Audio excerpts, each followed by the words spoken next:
Jadi ini salah satu pohon yang menghasilkan buah tidak normal. Jadi bentuk buahnya seperti ini.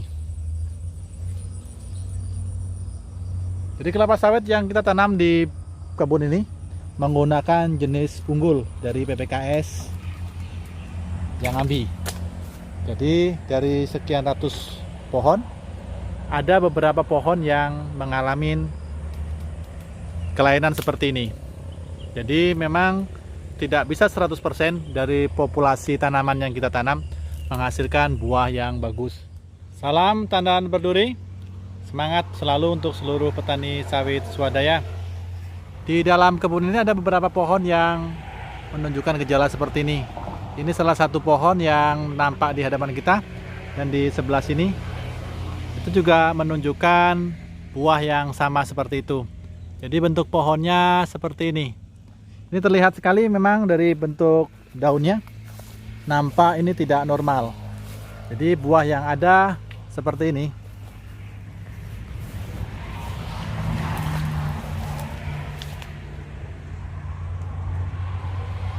Buahnya tidak terlalu banyak. Dalam satu putaran ini kemarin tidak ada buah sama sekali, dan ini baru muncul di bagian atas itu bunganya, namun bentuk buahnya tidak sempurna. Untuk kelapa sawit yang ada di kebun ini menggunakan jenis PPKS yang ambi, yang mana buah yang normal seperti ini. Jadi ini buah kelapa sawit yang normal yang ada di kebun ini. Dari total sekitar 290 pohon yang ada di kebun ini, saat ini jumlahnya hanya di kisaran 250-an pohon, yang mana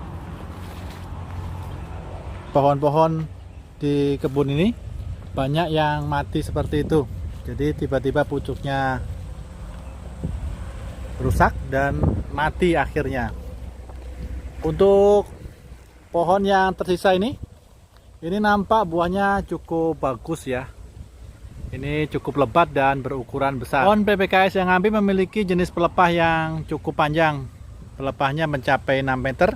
Diukur dari bagian pucuk daun ini hingga ruas yang memiliki helaian daun di sebelah atas itu.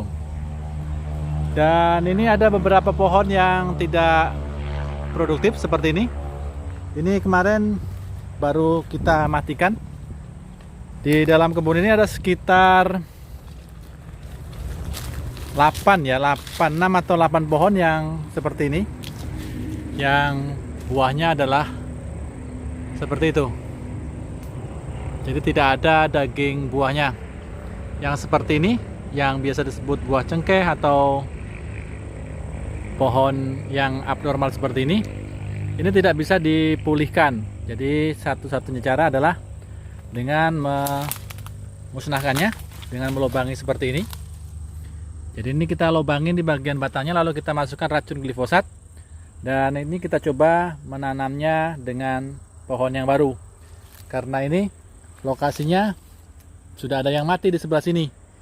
Apabila kita tidak tanamin dengan tanaman baru, maka akan terjadi banyak ruang kosong di sekitar tanaman ini.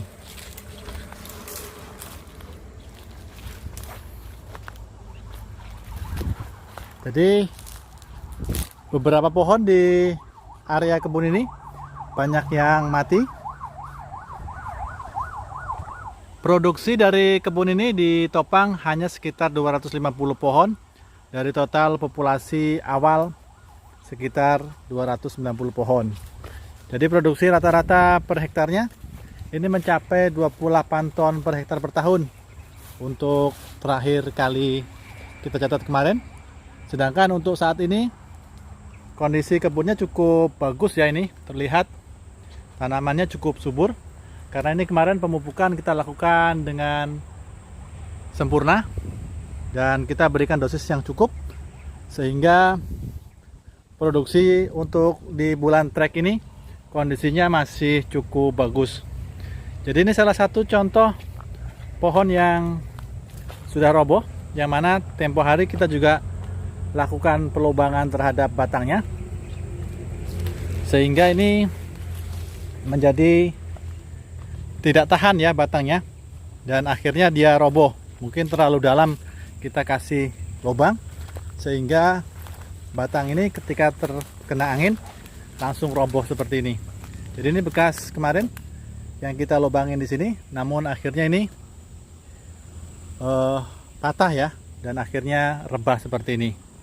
Jadi nanti diharapkan untuk pohon-pohon yang tidak normal seperti ini ada lagi satu pohon yang pertumbuhannya tidak normal.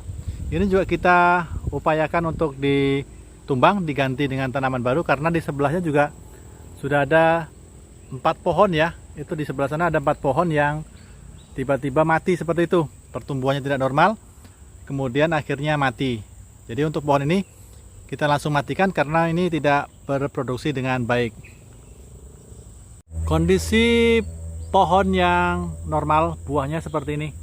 Jadi ini pohon-pohon yang masih memiliki banyak buah yang menjadi andalan kita untuk hasil panen di beberapa bulan ke depan. Jadi itu nampak pohon-pohon yang memiliki buah yang normal seperti itu. Itu yang kita harapkan akan terus tumbuh dengan baik sehingga produksi di kebun ini tidak terlalu merosot. Jadi ini area yang tanamannya banyak yang mati seperti ini ya. Jadi ini memang sudah seperti ini kondisinya. Jadi tanamannya mati seperti ini, dan seperti ini juga mati. Dan itu ada di belakang sana, itu ada yang tidak normal juga pertumbuhan pohonnya. Jadi seperti ini. Ini yang harus juga kita musnahkan ya, seperti ini. Jadi pohon-pohon yang seperti ini yang kita musnahkan, karena ini memang juga tidak bisa berproduksi dengan baik.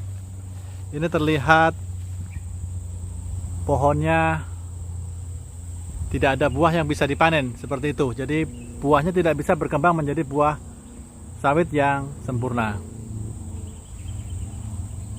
Kalau untuk pohon yang ini kemarin juga sempat mati ya, bagian pucuknya tiba-tiba mengering, dan ini ternyata dia mampu tumbuh lagi. Jadi ini terlihat dari bentuk batangnya yang mana ini besar, kemudian di bagian yang ini mengecil, dan ini tumbuh lagi buah di sini. Namun ini sepertinya buahnya juga tidak sempurna seperti itu ya. Nah, kalau buahnya tumbuh seperti itu terus tidak berubah, maka nanti ini juga kita akan musnahkan untuk pohon ini. Ada juga pohon yang seperti ini yang tidak tumbuh seperti ini. Ini memang sebenarnya sudah terlihat ya kalau jenis-jenis seperti ini saat di pembibitan.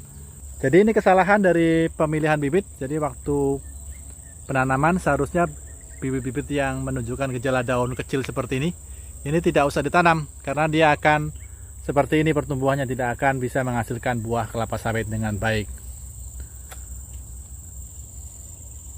Pohon kelapa sawit yang tumbuh normal profilnya seperti ini. Jadi buahnya banyak dan kondisi pohonnya ideal seperti ini. Jadi untuk penanaman di kebun ini dengan jarak seperti ini,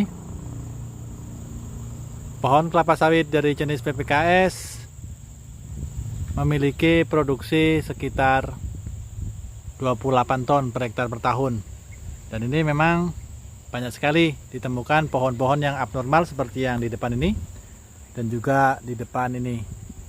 Ini sudah ada sekitar hampir 20 pohon ya yang kita lewati dari ujung jalan sebelah sana tadi sampai di sini. Ini banyak pohon-pohon yang abnormal seperti ini, yang hari ini kita survei untuk melihat perkembangan setelah kita coba lubangin batangnya dan kita masukkan racun glifosat di lubang ini agar pohon ini bisa mati. Dan ini kita langsung tanami dengan tanaman yang baru, dan kita berikan pupuk rock fosfat di bawahnya ini ya. Jadi meskipun penanamannya ini agak terlambat, namun ini diharapkan masih bisa berbuah ya, karena yang kita tanam ini juga bibit unggul. Jadi ini yang kita tanam ini dari jenis Sokvindo, kelapa sawit jenis Sokvindo yang kita tanam di bawah pokok yang kita matikan.